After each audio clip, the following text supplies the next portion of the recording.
এই বেতনের অতিরিক্ত ইনকাম করার ধান্দা করিয়ে যেটা ইনকাম করে সেটার নাম হলো ঘুষ।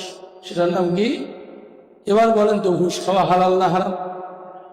সুদ খাওয়া হালাল না হারাম? চুরি করা হালাল না হারাম? জুয়া খেলা হালাল না হারাম? জেনা করা হালাল না হারাম? ডাকাতি করা হালাল না হারাম? মানুষকে ঠকা হালাল না হারাম? মিথ্যা বলা হালাল না হারাম? এক কথায় যত অন্যায়ের সাইট আছে সবগুলো হারাম। সবগুলো, প্রত্যেকটা হারাম কাজ করতে গিয়ে বান্দা যখন ফাযকুরুনি, আল্লাহকে স্মরণ করবে, রব্বুল আলামিন বললেন আযকুরুকুম, আমিও তোমাদের স্মরণ করব। তাহলে বান্দা স্মরণ করবে প্রত্যেকটা পদে পদে কাকে? এবার আল্লাহ স্মরণ করবে কাকে? বান্দাকে। বান্দা যদি আল্লাহরে স্মরণ করতে পারে, আমার আল্লাহ বান্দারে স্মরণ কিভাবে করে লক্ষ্য করুন ভালো করে। নবী ইব্রাহিম আলাইহিস সালাম নাম শুনেছেন? ইব্রাহিম নবীর নাম শুনছে? ইব্রাহিম নবী, ইব্রাহিম আলাইহিস সালাম তিনি আল্লাহরে স্মরণ করেছিল। নমরুদ চিন্তা করলো, আমি যে মুশরিকি কায়দায় চলি, আমি যে মূর্তিগুলো বানাই, এগুলো বাজারে বিক্রি করে আয় করি, সুতরাং এই আয়ের জন্য নমরুদ তথাকথিত সময়, তৎকালীন সময় দেশের বাদশা ছিল, আর ইব্রাহিম নবীর বাপের নাম ছিল আজর। কিনা মূর্তি পূজক ছিল।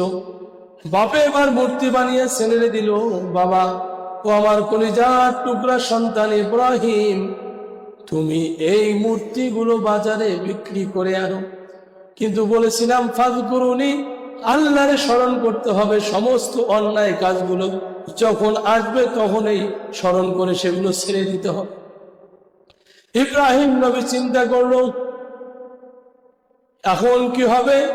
আমার আল্লাহ তো বলছে ওয়াবুদুল্লাহ, তোমরা ইবাদত করো আমার, ওয়ালা তুশরিকু বিহি শাইআ, আমার সাথে শরীক করিও না। আর আমার বাবা তো শরীক করে, এটা কেমন করে মারি আমি?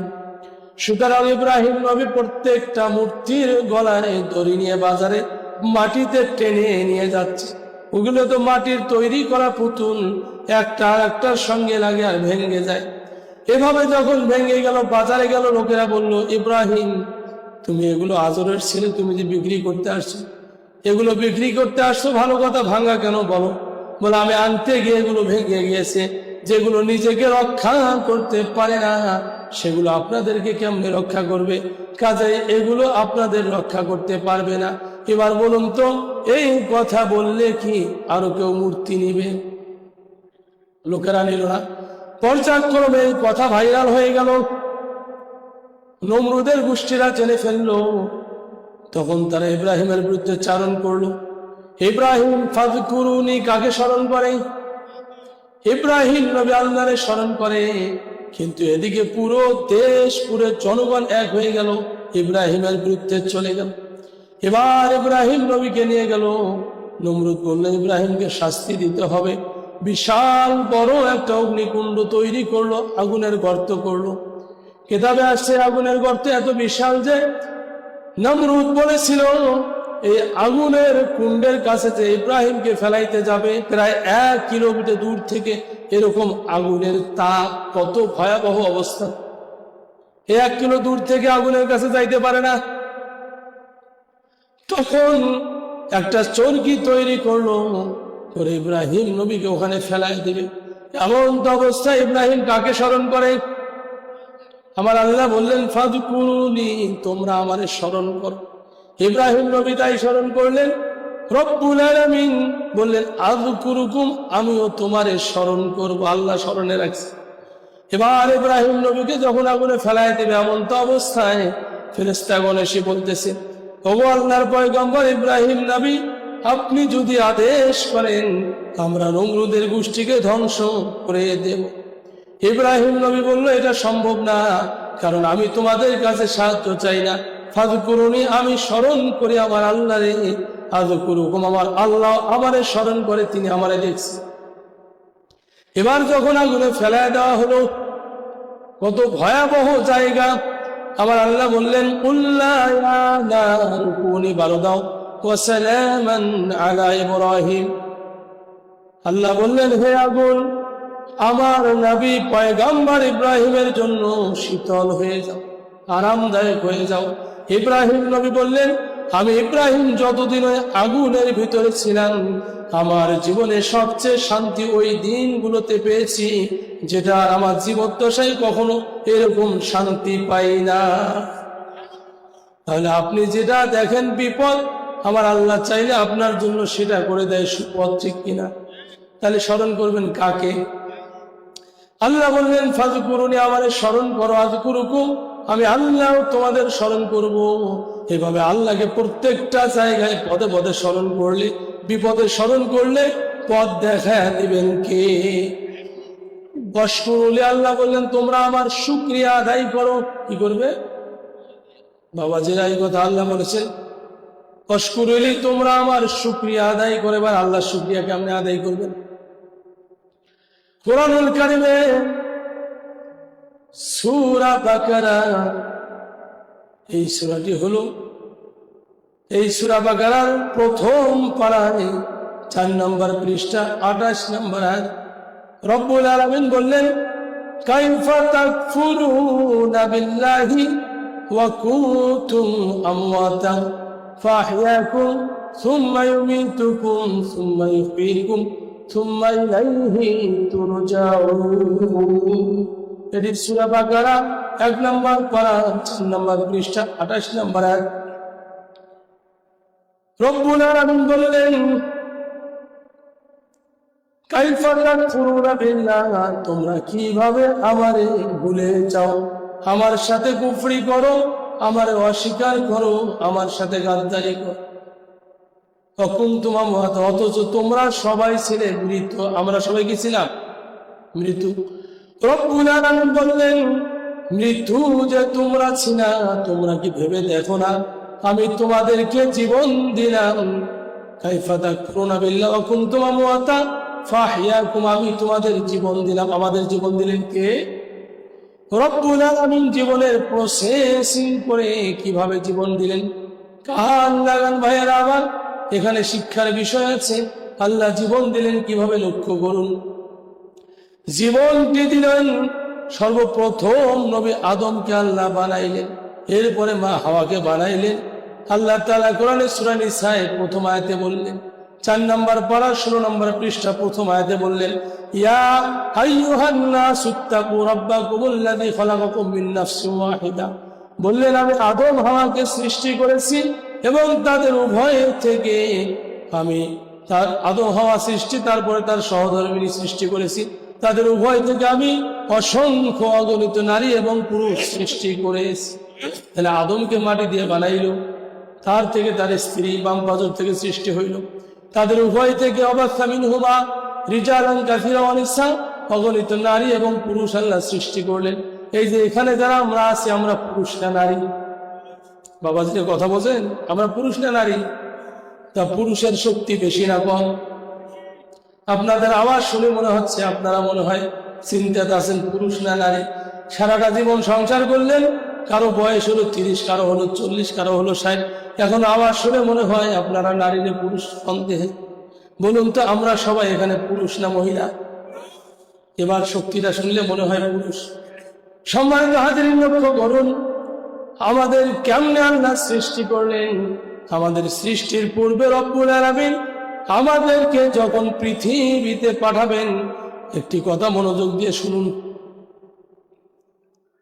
অনেকেই বলেন আপনার আমার জীবন সম্পর্কে বলে, অনেকে আমরা বলে এই দুনিয়ায় যে আসলাম, দুনিয়ার মধ্যে আসি, মরে গেলে তো কিছু হবে না, বলে কি বলে না? সুখ তো কোথাও পাই না, এরকম অনেকেই চিন্তা করে কি করে না? লক্ষ্য করুন ভাইরা আমার আল্লাহ সুবহানাহু ওয়া তাআলা জানাইলেন, যখন আমি তোমাদেরকে পাঠাইবার ইচ্ছা করলাম, প্রত্যেকটা মানুষ, হুজুর বলছেন, নবীজি বলছেন, প্রত্যেকটা মানুষ তার রুহের 4 মাসের ছোট। কয় মাসের ছোট? প্রত্যেকটা মানুষ তার রুহের 4 মাসের ছোট, অর্থাৎ রুহুটা 4 মাসের ছোট, বডিটা 4 মাসের বড়। বডিটা কয় মাসের বড়? আর রুহুটা হলো 4 মাসের ছোট। রুহুটা হলো 4 মাসের ছোট আর বডিটা 4 মাসের বড়।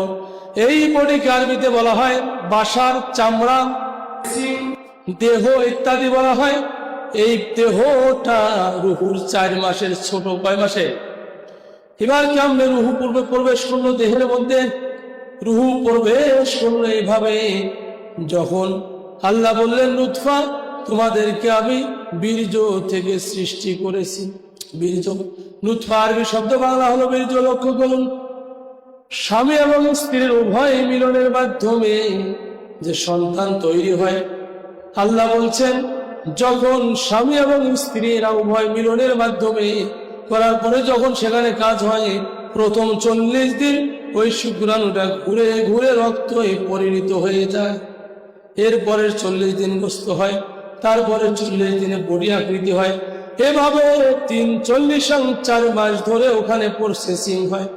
হওয়ার পরে বডি যখন তৈরি হবে, এমন তো অবস্থায় ফেরেশতাগণ বলে রব্বুল আলামিন, ওগো আল্লাহ, এখন এই বডিটা নারী হবে নাকি পুরুষ হবে?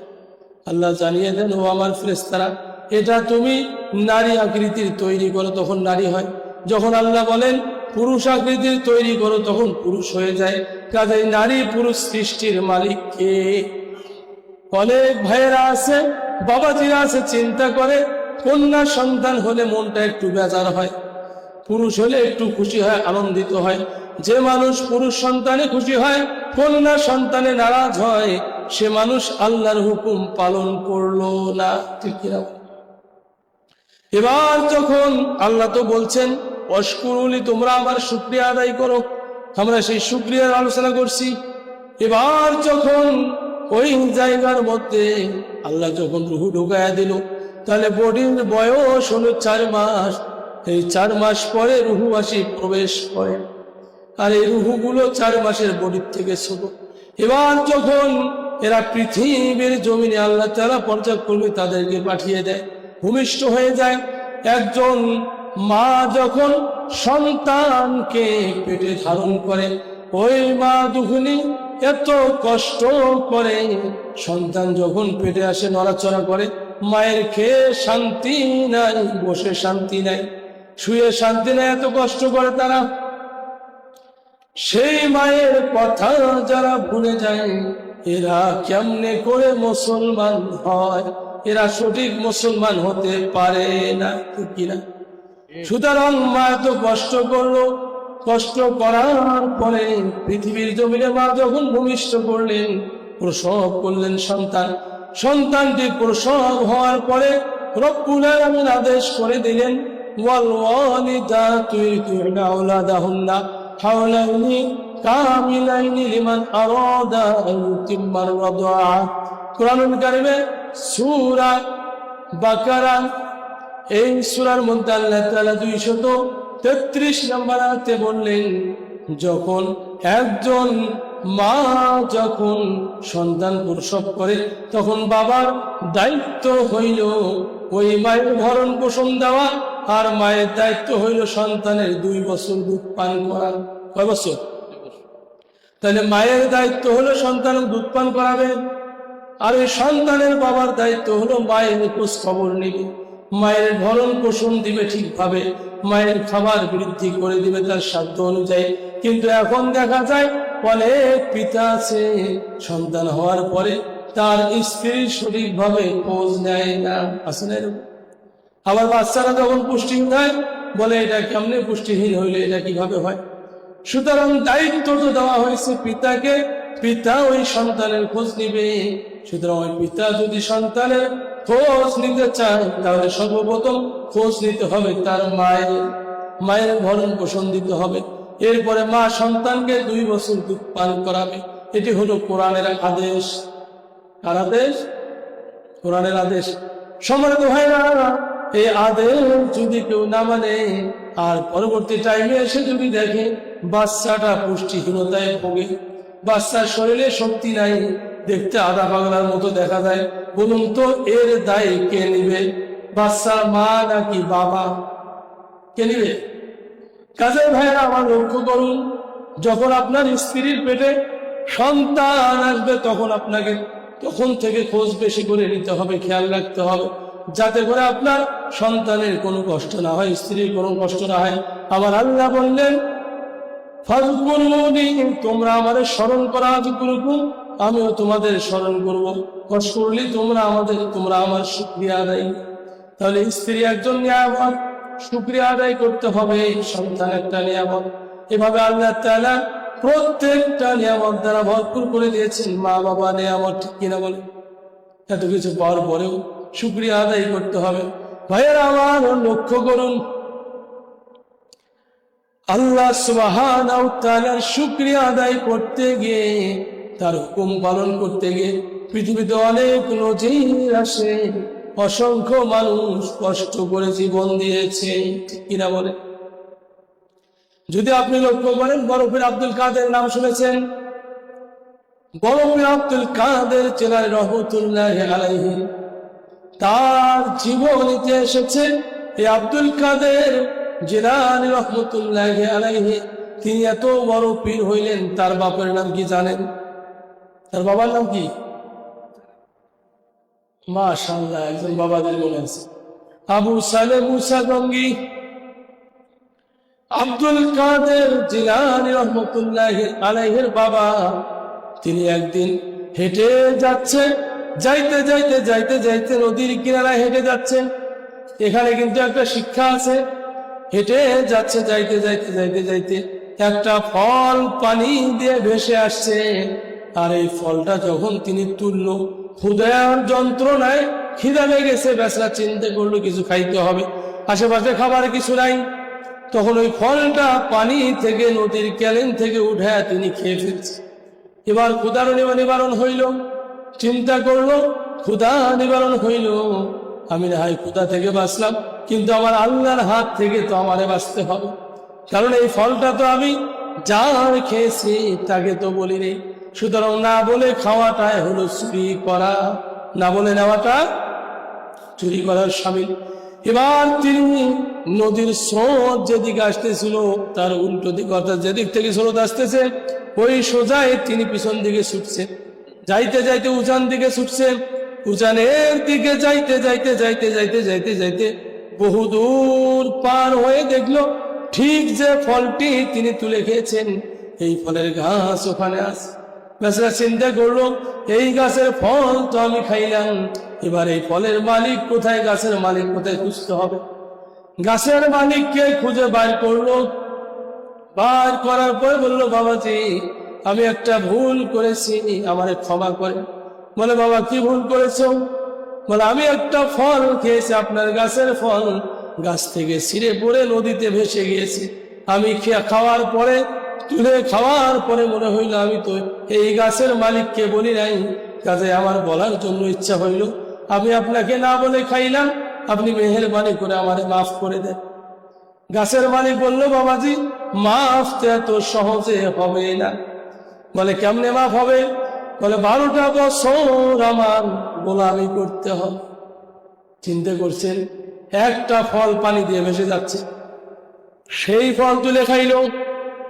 আবার মালিকের কাছে খোঁজে আসলো, সেই মালিক চান্স পাইল, চান্স মতো শর্ত বসায় দিল, 12 বছর আমার গোলামি করবে। কত বছর? আর এখন তো চোরেরা রেডি হয়ে থাকে, রাত কখন গভীর হয় দৌড়ে যা চুরি করবে, ঠিক কিনা? এ চোরেরা কেমনে মুসলমান হয়? ওলিদের জীবনী থেকে লক্ষ্য করুন। কাজে ভাইরা আমার, ফল খাওয়ার পরে মাফ চাইলো, 12 বছর শর্ত দিল। তিনি 12টা বছর গোলামি করলেন। একদিন আগে বললেন, বাবাজি আমার তো 12 বছর কালকে পূরণ হবে, আমারে যাইতে দেন, আমি কাল যাব। বললো, না এখন আর যাইতে দেবো না, আরো 2 বছর গোলামি করবে। বলে, আমার দোষ কি, কেন আরো 2 বছর বাড়িয়ে দিলেন? বলে, ওই যে 12 বছর একদিন আগে বলছো, এইটাই তোমার দোষ, কথার উপরে কথা বলেছো, এইটাই তোমার দোষ। কাজে মুরব্বীদের সামনে কথার উপরে বেয়াদবি করা যাবে না, এইটাই হলো ছেলেদের দোষ, ঠিক কিনা? মুরব্বী বাবাজিদের সামনে কোনো কথা বলা, রাগ হওয়া, গালিগালিজ করা যাবে না।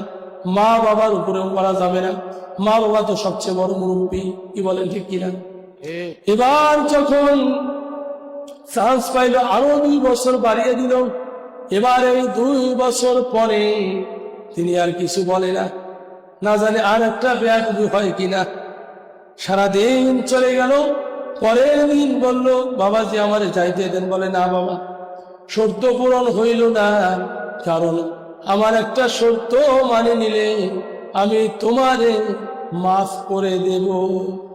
তার মানে তিনি মনে মনে চিন্তা করলেন, এত সুন্দর ভালো ছেলে, ভদ্র ছেলে, চরিত্রবান ছেলে জীবনে আর পাবো কিনা সন্দেহ আছে, কাজে একে যেহেতু পেয়েছি ছেড়ে দেব না। মালিকের চিন্তেই, কিন্তু মুখে বলেন, মুখে বললেন, আমি যে শর্ত দেব এটা যদি পালন করো আমি তোমারে মাফ করে দেব।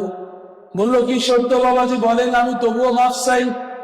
বলে, শর্ত হলো আমার একটা মেয়ে আছে, মেয়েটা অন্ধ, চোখে দেখে। মেয়েটা অন্ধ বলছে, আমার একটা মেয়ে আছে অন্ধ, দেখে না, এবং মেয়েটা হলো ঠসা, কানে শোনে না, মেয়েটা হলো ল্যাংড়া, মেয়েটা কিন্তু হাঁটে না। আমার এই মেয়েটার 3টা দোষ, এই মেয়ে বিয়ে করলে আমি তোমারে মাফ দেব। কটা দোষ? প্রথম দোষ হলো মেয়েটা আমার অন্ধ, চোখে দেখে না। দ্বিতীয় কথা হলো মেয়েটা আমার ঠসা, কানে শোনে না। তৃতীয় হলো মেয়েটা আমার ল্যাংড়া, হাঁটে না। এবার বলুন তো যুবক ভাইরা, যদি আপনাদেরকে বলা হয় যে মেয়েকে বিবাহ করবেন তার এই 3টা দোষ আছে, তাহলে কি আপনারা বিয়ে করতে চাবেন? কেউ চাবে? যারা বিয়ে করবে তাদের কথা বাদে দিলাম, এখানে যারা অভিভাবক আছেন, যদি বাবা যেটা বলা হয় আপনার ছেলেকে এরকম 3টা খুঁত এইরকম মেয়ের সঙ্গে বিয়ে দেওয়া হবে, আপনারা কি রাজি হবে? রাজি হবেন? হবেন না, এটাই স্বাভাবিক। কারণ অন্ধর সঙ্গে ছেলের বিয়ে দিয়ে যন্ত্রণা কেউ করতে চায় না।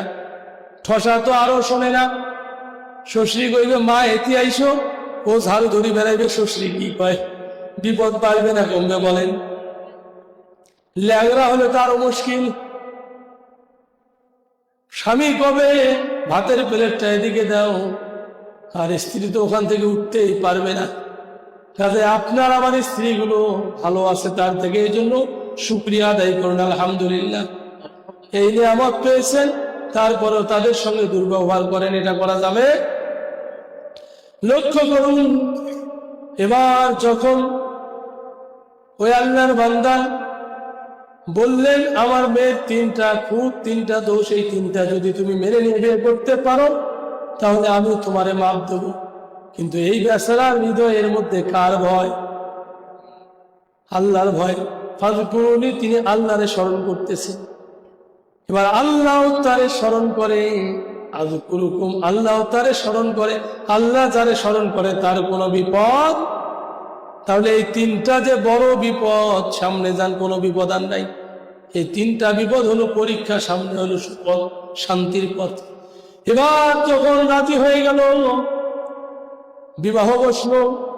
বিবাহর পরে মেয়েটাকে দেখতে গেলেন।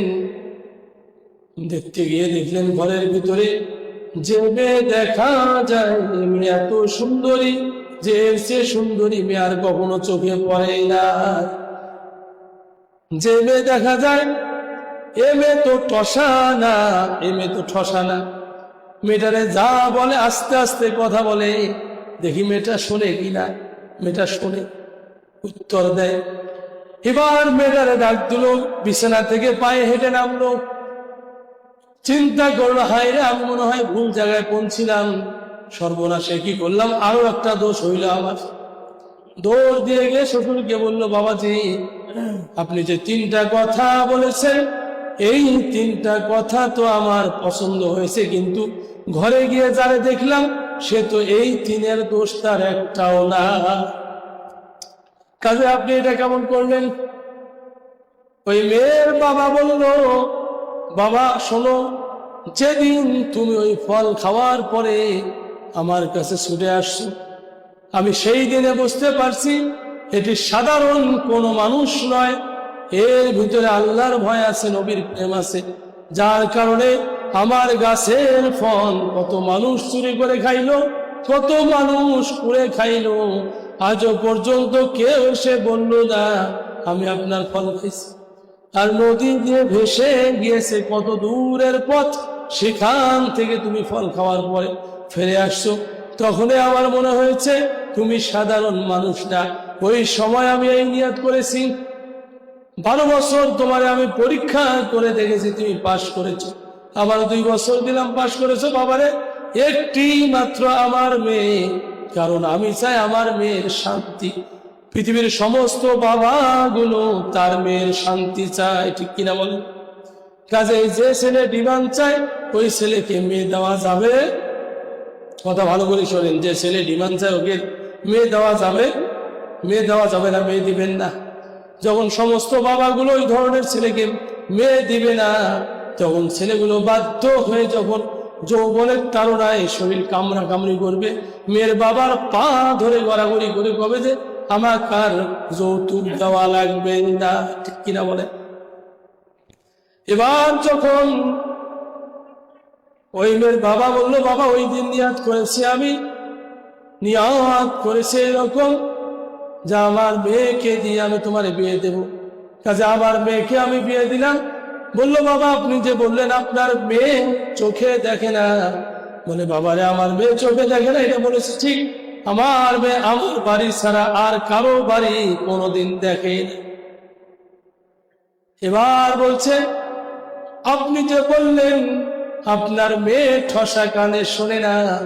বলে, আমার মেয়ে ঠসা বলেছি ঠিক আছে, আমার মেয়ে কোনো বেগানা পুরুষের কণ্ঠ শোনে না। এবার আমার মেয়ে বললেন যে আপনার মেয়ে। বললে, বাবা আপনি যে বললেন আপনার মেয়ে হাঁটে না, আপনার মেয়ে হাঁটে না, তাহলে আপনার মেয়ে ল্যাংড়া। বলে, এই জন্য বলেছি বাবা আমার মেয়েটা আমার বাড়ি ছাড়া আর কারো বাড়ি টই টই করে ঘোরে না। কিন্তু এখনকার বাবন স্বামীর বাড়ি ছেড়ে অনেক জায়গায় একেবারে স্বামীর অনুমতি ছাড়া দৌড়ি দৌড়ি বেড়ায়, আসে না নাই? যে কথা বোঝেন, আসে না নাই? কাজে এরকম হওয়া যাবে না। আপনারা যদি আপনার মেয়েদেরকে ঠিক আব্দুল কাদের জিলানী রহমতুল্লাহ আলাইহির মায়ের মতো করে তুলতে পারেন, তাহলে আপনাদের মেয়েদের পেটের মধ্যে যে সন্তান আসবে ওই আব্দুল কাদের জিলানী আসবে। বাইজিদ মুস্তাবি নাম শুনেছেন? বাইজিদ মুস্তাবি রহমতুল্লাহ আলাইহির একটা কথা আমার মনে পড়ে গেল। বাইজিদ মুস্তাবি রহমতুল্লাহ আলাইহি তিনি মাদ্রাসা যায়, মাদ্রাসা পড়েন। তিনি যখন মাদ্রাসা যায়, এই মাদ্রাসা যাইতে গিয়ে তিনি যখন মাদ্রাসা গেলেন, প্রতিদিন ছাত্ররা সময় মতো মাদ্রাসা যায়, কিন্তু বাইজিদ মুস্তাবি রহমতুল্লাহ আলাইহি সময় মতো মাদ্রাসা যাইতে পারে না।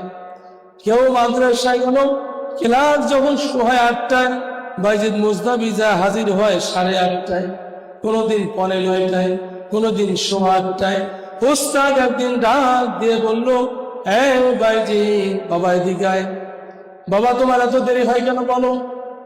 বলে, হুজুর আমার দেরি হয়েছে আজকে, আজ একটু আমার অসুবিধা ছিল, দেরি হয়ে গিয়েছে। এবার তার পরের দিনও দেরি হইল। আবার ওস্তাদ বলল, বাবা বাইজিদ তোমার এত দেরি হইল কেন বলো? বলে, আমার একটু আজও কাজ ছিল, আমার দেরি হয়ে গিয়েছে। তৃতীয় দিন হুজুর বলল, বাবা বাইজিদ রে এদিকে আসো, তোমার এত দেরি হইল কেন? বলে, আমার একটু অসুবিধার জন্য দেরি হয়ে গিয়েছে, হুজুর আমারে মাফ করে দেন।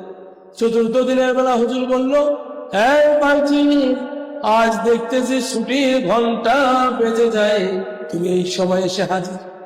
ছুটি হবে ভাব, এখন তুমি আছি হাজির, কাজে তোমাকে আজ ছেড়ে দেওয়া হবে না। মাদ্রাসার সমস্ত ছাত্রদেরকে ডাক দিল, বাইজিদের বিচার হবে। হুজুর বসে গেলেন, মোদাররেস বসলেন চেয়ারের মধ্যে, ডাক দিলেন, বাইজিদের দিকে আসো। বাবা আসলো, যে তোমার পরপর 3 দিন কথা শুনেছি আর শুনতে রাজি নাই, এবার বলো তোমার এত দেরি হইল কেন? বলে, হুজুর আমার দেরি হইল এই জন্য, আমি যখন বাড়ি থেকে আসতেছিলাম হুজুর, আপনি প্রথম দিনের ঘটনা আমার যখন বললেন এত দেরি হইল কেন, আমি আমার মায়ের সেবা করতেছিলাম। আমার মা আমারে ডাক দিয়ে বলেছিল, বাবা বাইজি, হ্যাঁ বাবা বাইজি, তুমি 1 গ্লাস পানি নিয়ে আসো, আমি পানি খাবো আমি যখন পানি আনতে গেলাম, আগে তো টিউবওয়েল ছিল না, কূপ ছিল, পানি আনতে গেলাম বহু দূরের পথ, পানি এনে যখন আমি সামনে আসলাম, এসে দেখি আমার মা ঘুমিয়ে পড়েছে। পানি ধরে দাঁড়িয়ে আছি, পানির গ্লাস ধরে। আমার মা উঠলেন সকালে, বললেন বাবা বাইজি, চোখ খুলে দেখলো ছেলে আমার দাঁড়িয়ে আছে। বলে বাবা দাঁড়িয়ে আসো বাবা। বলে মা আপনি পানি খাইতে চাইছেন, এই জন্য আমি দাঁড়িয়ে আছি তখন থেকে। যদি আপনি পানি ছাড়ার যদি দেরি হয়ে যায় বা আপনার সাথে বেয়াদবি। এই ভাবিয়া বাইজি পানি ধরে দাঁড়িয়েছিল। মা পানি খাওয়ার পরে আল্লাহর কাছে বললেন, ওগো আল্লাহ, আমার এই সন্তানকে আপনার ওলি না বানাইয়া মৃত্যু দিয়েন না। মা দোয়া করলেন। বাবা যে ভালো করে শুনুন, যুবক ভাইয়েরা আমার শুনুন, মায়ের দোয়া কবুল হয়ে যায়, কাজেই মায়ের সঙ্গে বেয়াদবি করা যাবে না, বাবার সঙ্গে বেয়াদবি করা যাবে।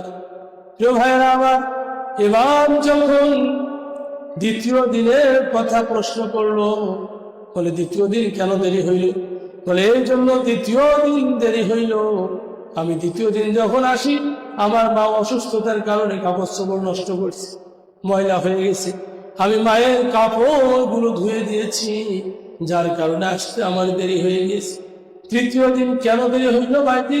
তৃতীয় দিন এই জন্য দেরি হইল যে আমার মাকে আমি রান্না বান্না করে খাওয়াইয়া তারপর আমি মাদ্রাসা। বলে আজকে কেন দেরি হলো? বলে আজ এই জন্য দেরি হলো, আমি বাড়ির থেকে যখন পা বাড়াইলাম, কতগুলো দেখা গেল ময়ূরের মতো সুন্দর সুন্দর পাখি তাদের পাখাগুলো বিছে দিয়েছে। আমি তাদের পাখার উপরে পা দিলে পরে পাখা ভেঙ্গে যাবে, নরম পাখা, এই ভাবিয়ে আমি হাত দিয়ে পাখাগুলো সারাইলাম। সারার সাথে সাথে আরো একটি পাখা অন্য পাখিটি এভাবে বিছায়া দিল। এভাবে আমি বাধ্য হয়ে ওই পাখা সারাই, সাথে সাথে আরেকটা পাখা এসে জায়গাটা পূরণ করে দেয়। আমি আমার ঘর থেকে শুরু করে হুজুর মাদ্রাসা পর্যন্ত ওই পাখার উপর দিয়ে হেঁটে হেঁটে চলে আসলাম, বিদায় দেরি হয়ে গেল। ওস্তাদ বাইজিদকে কোলে নিল, ছোট মানুষ, 8-10 বছর বয়স, কোলে নিয়ে বলল, হে আমার মাদ্রাসার ছাত্ররা লক্ষ্য করো, আমি সারাটা জীবন পড়েছি নবীজির হাদিস। কেউ যদি কোরআন হাদিস পড়ার জন্য তলবে এলেন, বাড়ির থেকে রওনা হয় মাদ্রাসা পর্যন্ত, আল্লাহ পাকের নূরের ফেরেশতারা পাখা বিছায়া দেয়, আর ওই পাখার উপরে হেঁটে হেঁটে তারা মাদ্রাসা পর্যন্ত হাজির হয়। কিন্তু আমার জীবনে আমি নিজেও কখনো দেখি নাই। বড় পীর বাইজিদ মুস্তাবি রহমতুল্লাহ আলাইহি বললেন, তার ওস্তাদ বললেন, আমি কখনো দেখি নাই। ছাত্ররা বলল, আমরাও দেখি নাই। হুজুর ওই বাইজিদ মুস্তাবি রহমতুল্লাহ আলাইহিকে কোলে নিয়ে বলল, এই দেখো বাইজিদকে, ইনি হলো আল্লাহ তাআলার সাধারণ কোনো বান্দা নয়, আমার মন সাক্ষী দেয়, ইনি হলো এই জামানার বড় পীর। ভাইরা আমার, এমনি এমনি তো হওয়া যায় না আমল ছাড়া। কি বলেন? আমল ছাড়া তো হওয়া যায় না। এই জন্য আমল করতে হবে। আমল যদি না করেন কোনো লাভ আছে। বাবাজিরা সারাটা জীবন শুনবেন, আমল করবেন না, কোনো লাভ হবে? ওই জন্য বলা হয়েছে পৃথিবীর জমিনটা, আল্লাহর নবী বলেন, এটি মুসলমানদের জন্য কয়েদখানা অর্থাৎ জেলখানা, আর এটা কাফের মুশরিকদের জন্য বেহেশতখানা। এই যে আজকে একটা মাহফিল হচ্ছে, দেখবেন আশেপাশে কত মানুষ আছে, কিন্তু জায়গা মতো না, ঠিক কিনা বল? যেই দিন আল্লাহ ডাক দিবে হাসরের মাঠে, ডাক দেওয়ার পরে যখন বলবে কমতাসুল ইয়াওমা আইয়ুহাল মুজরিমুন, সূরা ইয়াসিন 23 নম্বর পারায়, হে অপরাধীরা তোমরা আলাদা হয়ে যাও। ওই দিন তারা আলাদা হবে।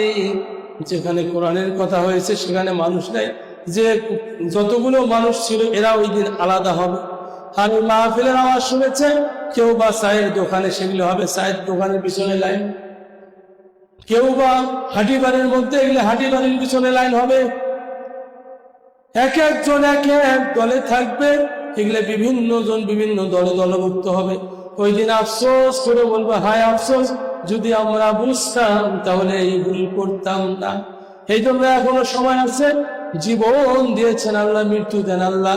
আমার আল্লাহ বললেন মিনহা খলাকনাকুম ওয়া ফিহা নুঈদুকুম ওয়া মিনহা নুখরিজুকুম তারাতান উখরা।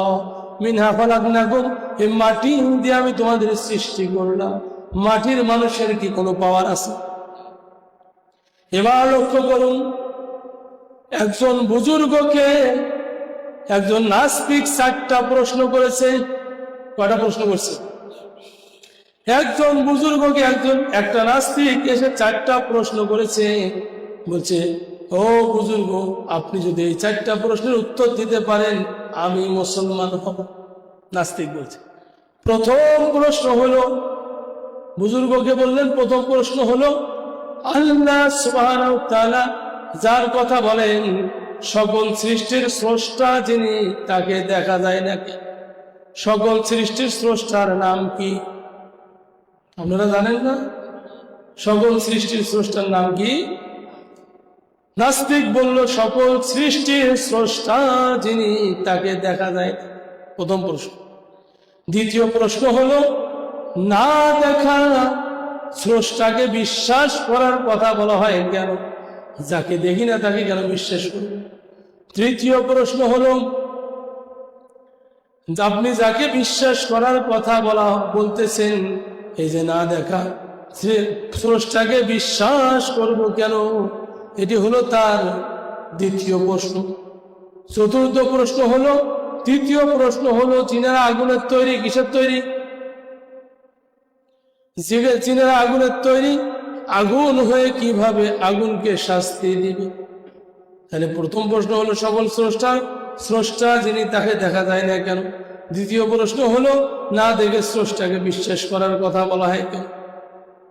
এবার তৃতীয় প্রশ্ন, যে স্রষ্টাকে বিশ্বাস করার কথা বলতেছেন, এবার সে স্রষ্টা যে শাস্তি দিবে, তাহলে শাস্তি যে দেয় জিনেরা আগুনের তৈরি, এই আগুনের জিন কিভাবে আগুনের জাহান্নামে পড়বে, শাস্তি হবে কেন? এই ছিল তার প্রশ্ন। আমাদেরও তো প্রশ্ন, আল্লাহকে দেখা যায় না কেন? ঠিক কিনা বলেন? না দেখে বিশ্বাস করার কথা বলা হয় কেন? তাহলে লক্ষ্য করুন, ওই বুজুর্গ একটা মাটির দলা ছিল, তায়াম্মুম করতে এটি দিয়ে দিছে একটা ঢেল। এক ঢেলে কপালের মধ্যে যখন লাগছে, কপালে আঘাত পাইছে, এবার বিচার সালিশ বসাইছে। বিচার সালিশ বসার পরে কাজীর দরবারে বিচার দিল। আমি বুজুর্গকে প্রশ্ন করলাম 4টা, বুজুর্গ আমার ঢেলাইল। তখন বুজুর্গ বললো আমার এক ঢেলের ভিতরে 4টে প্রশ্ন উত্তর আছে। বলে সর্বনাশ, এটা কেমন কথা? প্রথম উত্তর হলো আপনি যে বললেন সকল সৃষ্টির স্রষ্টা যিনি, তাকে দেখা যায় না কেন? তাহলে তাকে যেহেতু দেখা যায় না, আপনি বিচার দিয়েছেন আপনারা ঢেলাইছি, ব্যথা পাইছেন, আপনার ব্যথা দেখা যায় না। এবার দ্বিতীয় উত্তর হলো না দেখে সেটা বিশ্বাস করব কেন? আপনার ব্যথা তো দেখা যায় না, তাহলে আমি বিশ্বাস করব। তারপরের কথা হলো জিনেরা আগুনের তৈরি, তাহলে আগুন হয়ে কেমনে আগুনকে শাস্তি দিলে? উত্তর হইল আমি যে জিনিস দিয়ে মাটি, তাহলে মাটি দিয়ে ঢেলাইলাম, মাটির ঢেল আপনারে লাগলো কেন? উত্তর পাইছেন কি পান নাই? কাজে ভাই আমার লক্ষ্য করুন, কোজা কারুন, কোজা ফিরাউন, কোজা নামরুদ সুদামান, কোজা শওকতে আজিদ শেখ, কোজা তখতে সুলাইমান। এখন জাহাজ গাড়ি হাওয়ায় কত কলেরই বিধান, ওগো বিনা কলে হাওয়ায় তো নবী সুলাইমান এর সিংহাসন, মোরা সেই মুসলমান। ঠিক কিনা? সুলাইমান নবীর সিংহাসন ছিল, কোনো তেল লাগে না, মোবিল লাগে না, আকাশে উঠছে তক্তা। বর্তমান উড়াইতে গেলে প্লেন, কত তেল, মোবিল, কত কত একেবারে বহু কিছু লাগে, কি বলেন? কিন্তু যদি আমরা মানুষ আল্লাহরে মানি, আল্লাহ তাআলার যদি ইবাদত করি, আনুগত্য করি, আমার আল্লাহ সুবহানাহু ওয়া তাআলা এমন জান্নাত দিবে, বরকতময় জান্নাত, আর সেই জান্নাতের মধ্যে এমন বাহন দিবে। নবীজি বলেন জান্নাত হবে পৃথিবী সমান, 10টা পৃথিবী মিলে একটা আয়তন হবে জান্নাত। সর্বনিম্ন সবচেয়ে ছোট জান্নাতটির এত বড় আয়তন হবে। যখন এই জান্নাতে মানুষ থাকবে, জান্নাতে যখন তারা থাকবে তাদের দিল চাবে আমি জান্নাতি, জান্নাতের মধ্যে অমুক জায়গা চাবো, অমুক জায়গা চাবো, অমুকটা খাবো। তখন তার যে বিছানা থাকবে, এই বিছানার মধ্যে বসে যখন সে নিয়াত করবে, তার যে খাটটা থাকবে জান্নাতে, শুধু নিয়াত করবে, এই খাট অটোমেটিক উড়ে উড়ে তার সমস্ত জায়গা ভ্রমণ করায়া দিবে। কাজে সবচেয়ে রাজাদিরাজকে আল্লাহ, সকল ক্ষমতার মালিক। বাবাজিরা লক্ষ্য করুন, বলতেছিলাম ফাযকুরুনি, স্মরণ করবো কারে? আল্লাহ বলছেন ফাযকুরুনি, আমারে স্মরণ করো, আযকুরুকুম, আমিও তোমাদের স্মরণ করব, ওয়াশকুরুলি, আমার শুকরিয়া আদায় করো। আল্লাহ এই কথা বলছেন, তোমরা আমার ওয়ালা তাকফুরুন, না শুকরিয়া করিও না। তাহলে আমরা কার শুকরিয়া আদায় করব? আল্লাহ তাআলার শুকরিয়া যারা আদায় করে, আল্লাহ সুবহানাহু ওয়া তাআলা তাদের নিয়ামত বৃদ্ধি করে দেয়। বাবাজিরা লক্ষ্য করুন, অনেক সময় দেখবেন যখন হাটে বাজারে অনেক জায়গায় যাবেন, এমন কিছু মানুষ আছে, সেই মানুষগুলোর হাত নাই, এই মানুষগুলো হাত অচল হয়ে গিয়েছে, হাত কাটা, এরকম মানুষ আছে না? এই যে পঙ্গু মানুষটা, তারে দেখলে তো মনে হয় আমার আল্লাহ আমাদের হাতগুলো ভালো দিয়েছে, এই জন্য শুকরিয়া আদায় করতে হয়। কি বলুন? এই জন্য আবারও দিন থেকে শুকরিয়া আদায় করি, বলে আলহামদুলিল্লাহ।